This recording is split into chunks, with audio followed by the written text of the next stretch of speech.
The following is a special presentation of Tony Kurre Radio. From hot dogs to cool kitties, this is Darkside of the Pooch.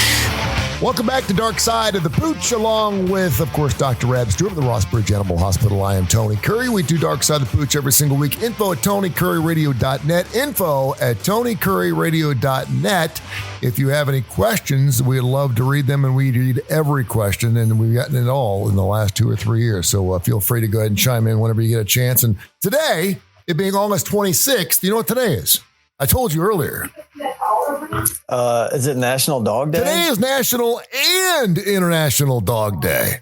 So National Dog Day, and which is really amazing, quite frankly, because usually you'd separate those two, but it's International Dog Day. It's Dog Day. And if you go look up International Dog Day, dude, today, man, I mean, you can go like Petco and save like 75% off everything. I mean, every place is having like big sales today. Not at Rossbridge Animal Hospital. No, not at Rossbridge. But I mean, you do sell dog food and things like that. But typically, but if you go to the big box stores where they sell their stuff, everyone's having these huge sales on everything. So even for fish, whatever, blah blah blah blah blah, you can do all kinds of things for your Poochito. So it's a good thing. Yeah. So there's a couple things I wanted to get into. First of all, I know you're a little under the weather, so thank you for playing through the pain today. I'm getting better. It's small. Yeah, cold. Saw this really good article this morning through ABC News. Gary Ricker, who's an Oakland-based holistic veterinarian. You ever heard of a holistic veterinarian? Yeah, I have. Okay. Yeah. He says one of the things, this article came out earlier this morning, one of the things that is very, very apparent to everybody in the veterinarian profession is the degree of the human-animal bond with people regarding their pets and families. Remember back in the 60s, Snoopy, of course, was the family pet. Where did he sleep? Outside in the doghouse. Yeah, the doghouse. Yeah, and then you take it all the way up to the 2000s where, you have like Brian on Family Guy, who was a talking dog that lives inside and basically drinks coffee and is basically like a human being. And it's very interesting, isn't it? Because you think of that and you think, wow, that's true. I mean, the animals have just gotten a different place in our lives. And now it appears that dog owners are now using holistic treatments to treat their pups. Holistic veterinarians and canine researchers told ABC News whether using preventative care in tandem with Western medicine or as a replacement for major surgeries, these treatments have the potential to increase the lifespan of dogs by years. And everything we're talking, everything from acupuncture to herbal supplements to massages to self-care measures. What do you know about this? I did not even know there was a holistic veterinarian. I didn't even know that it existed. I knew there were for humans, but I did not know that there were veterinarians that were holistic. I mean, I don't know a ton about it. Yeah. I do know that when, I get mail from like continuing education seminars that are all holistic. Really? So we learn zero Eastern holistic wellness medicine type stuff in school. I mean, nothing. It's not taught. So if you want to get into that sort of thing, you can, but you have to do it on your own. Where would you learn? Through books, or are there colleges that teach this stuff? Continuing education conferences, you go, and there are seminars and there are classes. It's like, we are required by the state board to get 20 hours of continuing education every year, and the state board decides what is what's called RACE approved. And RACE is an acronym. And to be honest with you, I don't remember what it means. Yeah. But it has to be approved by the state board and the national board to meet the requirements for you to get your hours. And I mean, they have these holistic conferences and they meet the requirements to get your CE hours. Okay. One of my old bosses, I remember, we chat every now and then, and he said, well, I'm going to go do one on acupuncture. And so he went and he did one of these conferences where it was, kind of holistic stuff. He didn't come back and start doing it, but I think he learned a little bit. So that's how you learn. You just have to do it on your own. Yeah, I mean, it's very interesting. And I would think, you're a man that obviously you always, I love the fact that you always are constantly learning and you're always looking for different things to to increase your acumen when it comes to pet care. And not to say you'd want to do acupuncture, but I guess anytime you get a chance to learn, I guess it's like, hey, whatever works, right? I mean, and again, I what's amazing to me about pet care and having gone through what I just went through with my Frisco dog, the mind, the brain is a super powerful thing. And that's why we have this thing called the placebo effect, right? I mean, you and I could take the same pill and it may work for you, may not work for me. And you may have had the placebo and I may have had the real medication. But for animals, it doesn't work that way. So that's why I didn't think that something like holistic, because I feel like in order for something holistically to work, you have to have someone that you're working on believe it's actually going to happen. And dogs don't know that, do they? No, they don't. Just another, I have seen acupuncture in action in horses, though. When I was living in Arizona, one of my bosses did equine acupuncture. And I think it is much more prevalent in the equine world than it is the small animal world. Yeah. But I mean, we would go out to these farms and there were repeat customers. I mean, we would go every so often. So, you can argue with it all you want, but these horse owners at least saw some type of improvement in their horse's soreness or their, movements, mm-hmm. or else I don't think they would have had us come out time and time again. But, I've never seen acupuncture done on a dog. Mm-hmm. I don't know that I ever will.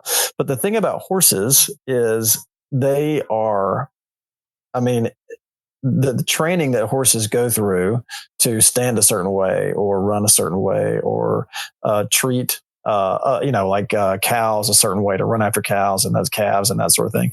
So the horses were trained to stand there and we just popped them with all these acupuncture needles. I think doing that on a dog would be kind of difficult. Like, dogs aren't trained to stand there for hours on end. Yeah. Yeah, I get massages because massages feel good and you are loosening up muscle mass and you can get knots out and stuff. I understand that. I can see I also see where belly rubs make dogs happy too. And I think a happier dog is a healthier dog. So, I get that. You come over here and rub my belly right now, I'd probably be pretty healthy too. I'd be happy. Would you purr? You know what? It's funny because someone was talking the other night. What was it when Harry met Sally? And Harry's talking about being with a woman. He said, I actually made a woman meow last night.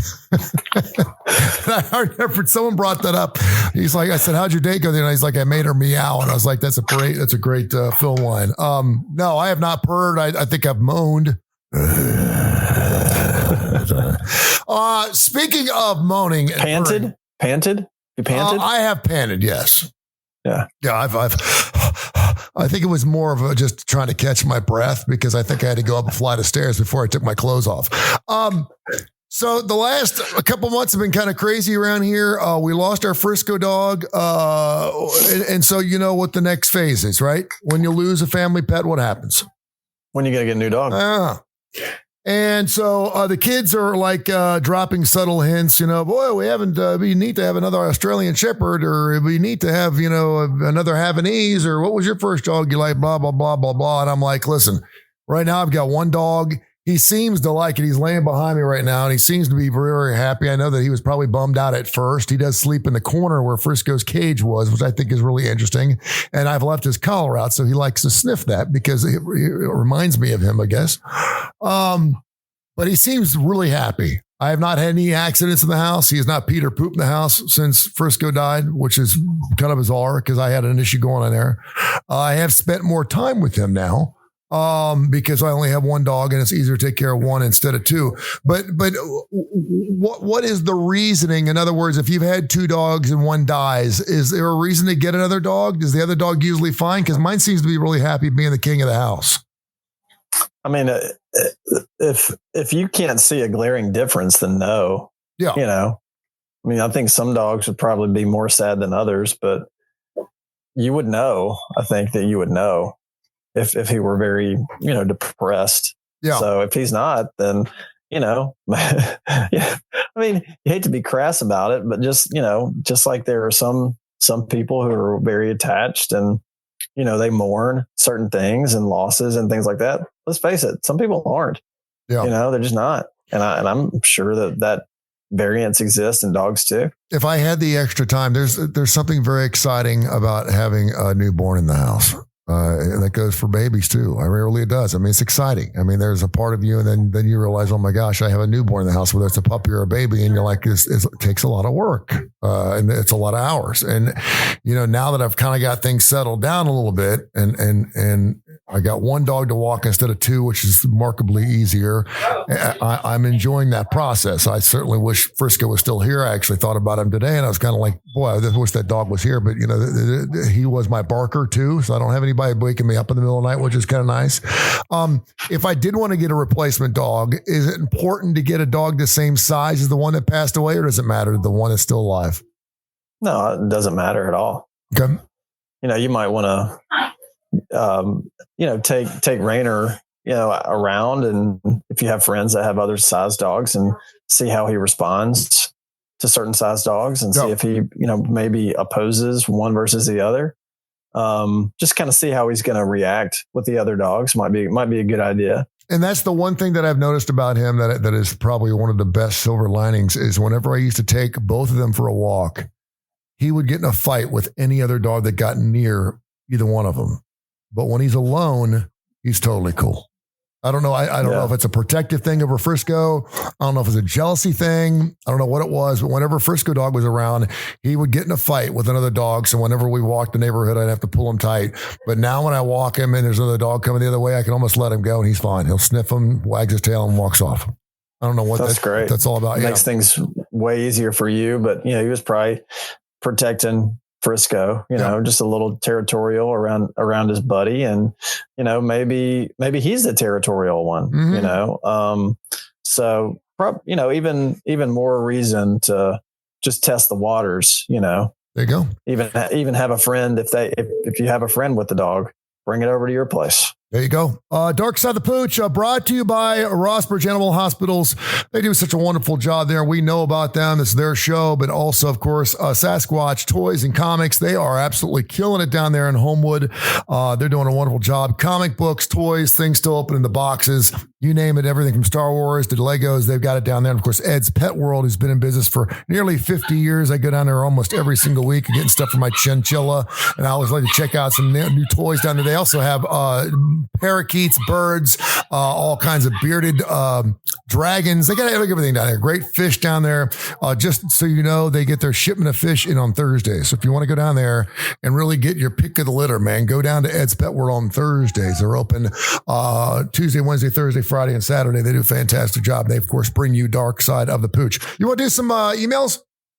Yeah. And then I want you to think back a little bit because we haven't talked about 3 weeks.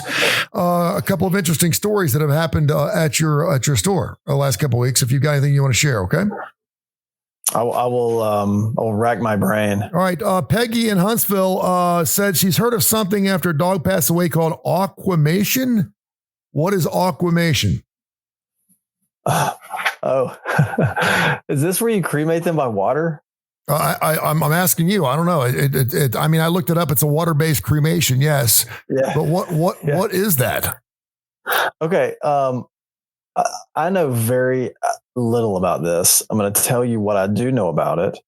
And I in no way when people want to do things like this, if they have one belief system versus another, who am I to tell you what to do? But I have heard this advertised on a Christian radio station. This was months ago. Okay.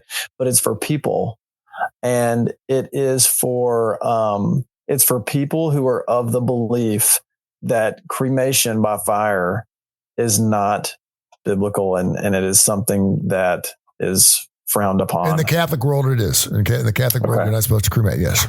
Yeah. So aquamation is supposed to be for those people who still, don't want to be buried, but they're cremated by water.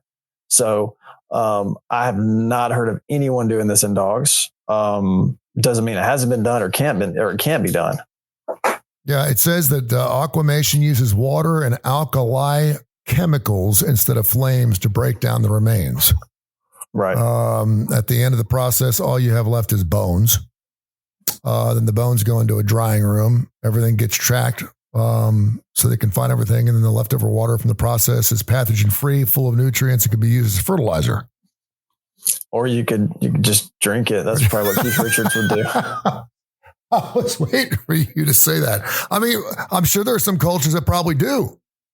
I mean, I've heard of some people like eating placentas and stuff. Why wouldn't they drink their cremated dog? Yeah, I don't know. I saw something on X the other day. I guess I've moved to saying X now instead of Twitter. Good, because it's not formally Twitter anymore. It's still X. That there are people in Africa that take showers in the urine of some wildlife.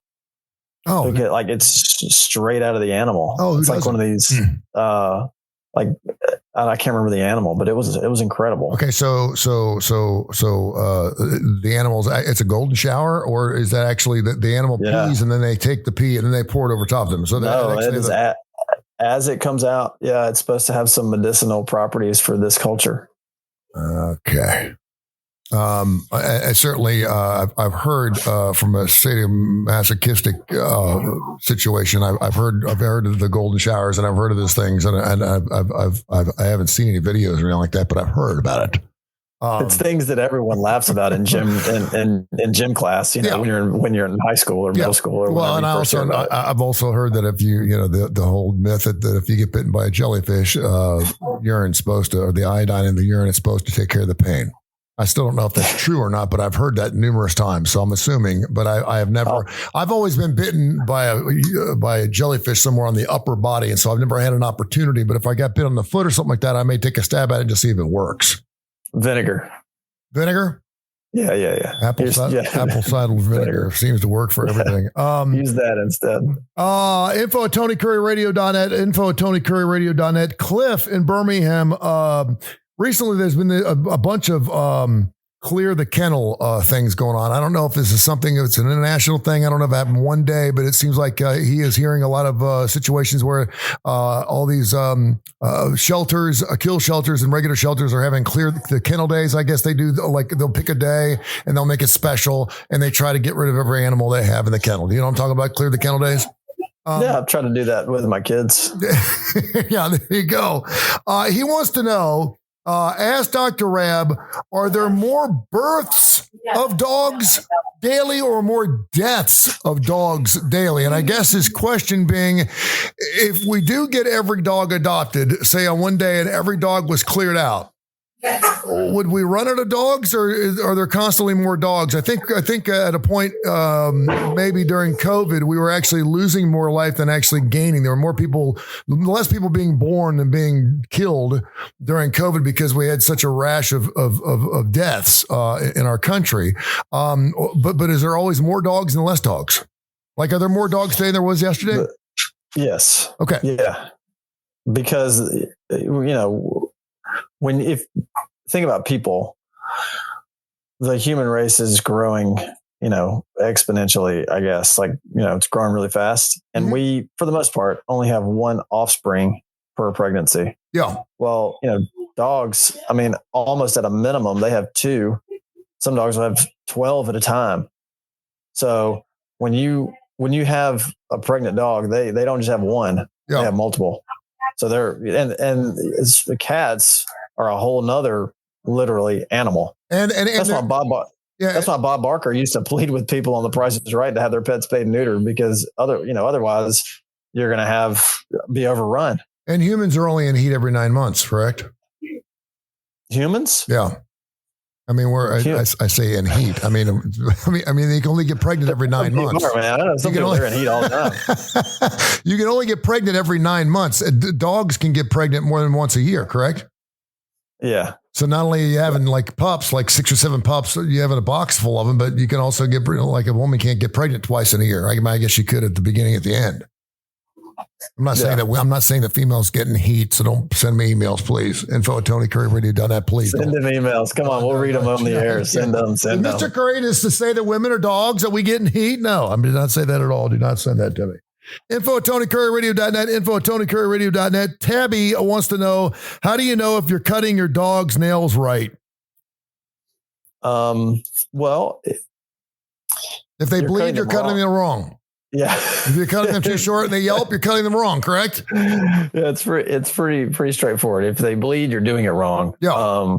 But it's pretty easy to make them bleed, especially if the nails are dark in color and not clear like mine, like my own personal nails. Yeah. But it's something that you just got to live with, and you'll make a mistake just like everybody else and cut one too short and move on. Are you better to go ahead and cut short and just keep cutting until it gets uncomfortable for them, or just so sake of not having to take all day to do it, just go ahead and take an inch off and chop it off? Or should I just go ahead and cut them a little short? Take it easy and try not to, because sometimes you'll ruin them. You'll ruin the pet. They'll get really, really afraid. If you hurt them too bad, then going with them with those nail trimmers again will be tough. They won't forget. Okay. Bobby in Whitmore, I don't even know where Whitmore is, wants to know, I know why cats have whiskers. Why do dogs? Because they'd look funny if they didn't have them. Yeah, that's the same way, same reason we have nipples. Yeah. Is it true? I mean, in my mind, it's true. I love it when you're kind of tired and cranky. I like when you not feel well. No, so there's no redeeming value at all to have for dogs having whiskers. Well, I do think that it gives them some sensation. Like I think they can still, those cars that are they're like really low to the ground. Are you on medication today? By the way, are you taking cold medication? You on NyQuil or anything? I'm not. Okay, I promise I'm not. Right. But I'm a little tired. I didn't sleep well. Yeah. So I think, I can still work well. I mean, it's not inhibiting my ability to work. Sure. But I think it inhibits my ability to, not have a filter. Yeah. But the things on cars that are really low to the ground, they have these things that stick out on the side. They look like zip ties. Yeah.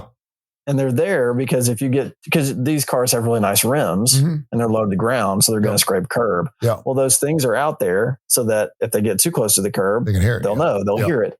I really do think that whiskers in dogs serve the same purpose. That's interesting. So they know that something's kind of close to their face. That'd be very, very interesting. I will mention this. My chinchilla, the whiskers are almost like toothpicks. They're really, really strong. Like you could if I could pick one off, and I wouldn't because it looks like it would hurt. They're almost like quills. You could floss your teeth with one. Pierce your ear with one. Like when you get up on one, you can feel it. It's like have you ever seen elephant hair? Mm-hmm. Elephant hair in the back. If you ever ride an elephant, you have to wear jeans because you will literally make your back of your legs bleed. The hairs, I know because I've ridden an elephant before, but their hairs are like miniature toothpicks and they grow out.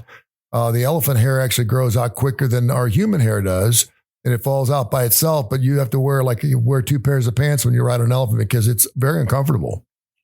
Oh my God! It's like sitting on porcupine quills. Yeah. That's true. Next time you want to ride. Did you know that when you rode? No, I was told. Ringling Brothers and Barnum Bailey Circus came to town and they brought the trains down through Railroad Park, which was not Railroad Park at the time. And I rode an elephant from the Railroad Park down to the BJCC for one of their shows. And I did my show from one. And I was on top of it. It was very uncomfortable. And I almost felt like I was going to fall off because they were chained together and my foot got caught inside the chain. It kept pulling me down in between the two. But I just remember those long hairs. They were about this long and they don't bend. You sit on top of them. You almost feel like you're sitting on a wire brush. I'm just telling you. Darkside of Pooch brought to you by the fine folks there at Ed's Pet World, in business for 50 years. Everything from exotic pets, tarantulas, chinchillas. I got my chinchilla down there, all my rabbits, everything you get down there, exotic pets. They have caiman alligators, beautiful fish. Check it out, 50 years in business. And also Sasquatch comics and toys and comics. They're down there on Citation Lane down there. He is getting after it, selling all kinds of comics from the 60s, 70s, 80s, 90s, unopened box toys, all kinds of Legos, you name it, Star Wars stuff. You got anything that is not open, you want to buy, sell, or trade, check out Sasquatch toys and comics. Anything interesting at the office that you want to share before we let you go?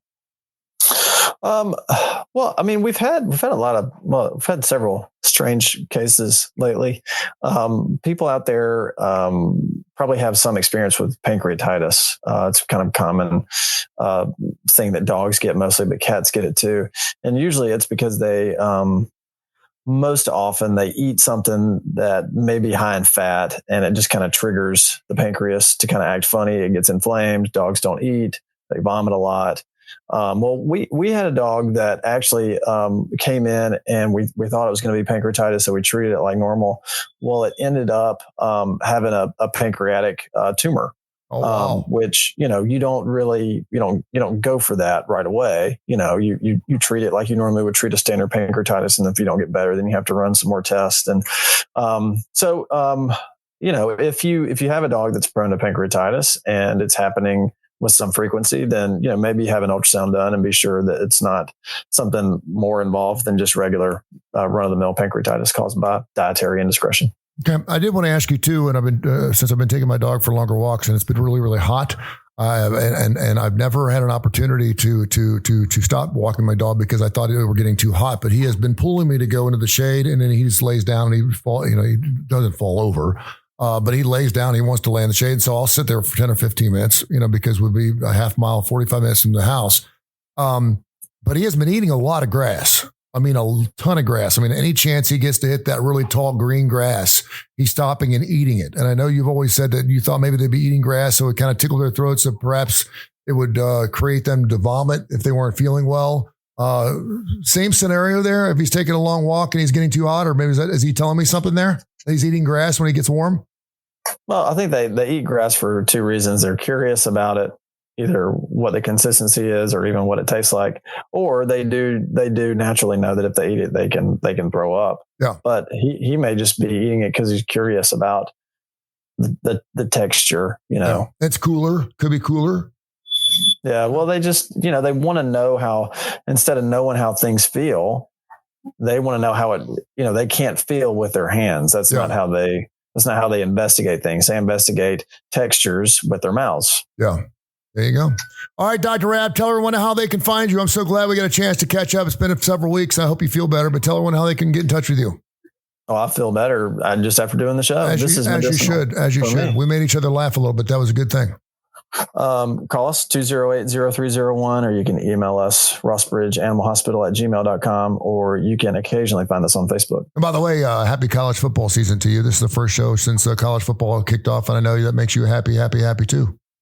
It does. It gives me something to do on the weekends. You're Auburn. You're Auburn, right? Yes. Yeah. Are you? You feel pretty good about Hugh Freeze in his second year? No. I don't. I think the reason that it's fun to be an Auburn fan is because there's no pressure or expectations. Well, right now there's not. Yeah, that's true. Yeah. So and I don't think there's pressure and expectations, but not for this fan anyway. Yeah. That's the thing about being an Alabama fan. You expect to win all the time. How can you relax? Well, I know. And their over-under is 9.5, and people are pitching a fit. I'm like, dude, it's the first time it's been under double digits in like 7 years. And it's because, this kind of Nick Saban held it up, and Coach DeBoer's coming in. I wouldn't want to be Coach DeBoer right now. I would not. He's got big shoes to fill.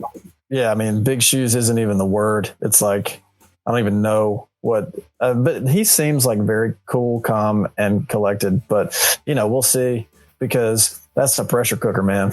Yeah, but if he doesn't win, though, he'll just go back up in the Northeast. We'll never see him again, or Northwest. We'll never see him again. He'll just head back up to Washington. Brian Harsin. Yeah. Right. He'll just head back up the woods up into the Northwest, and we'll just never hear from the guy again. He'll be thinking it's $18 million and be done with it. So there you go. All right, brother. I love you, man. Take care of yourself. Thanks for being part of the show. Love you, buddy. This has been a special presentation of Tony Kurre Radio.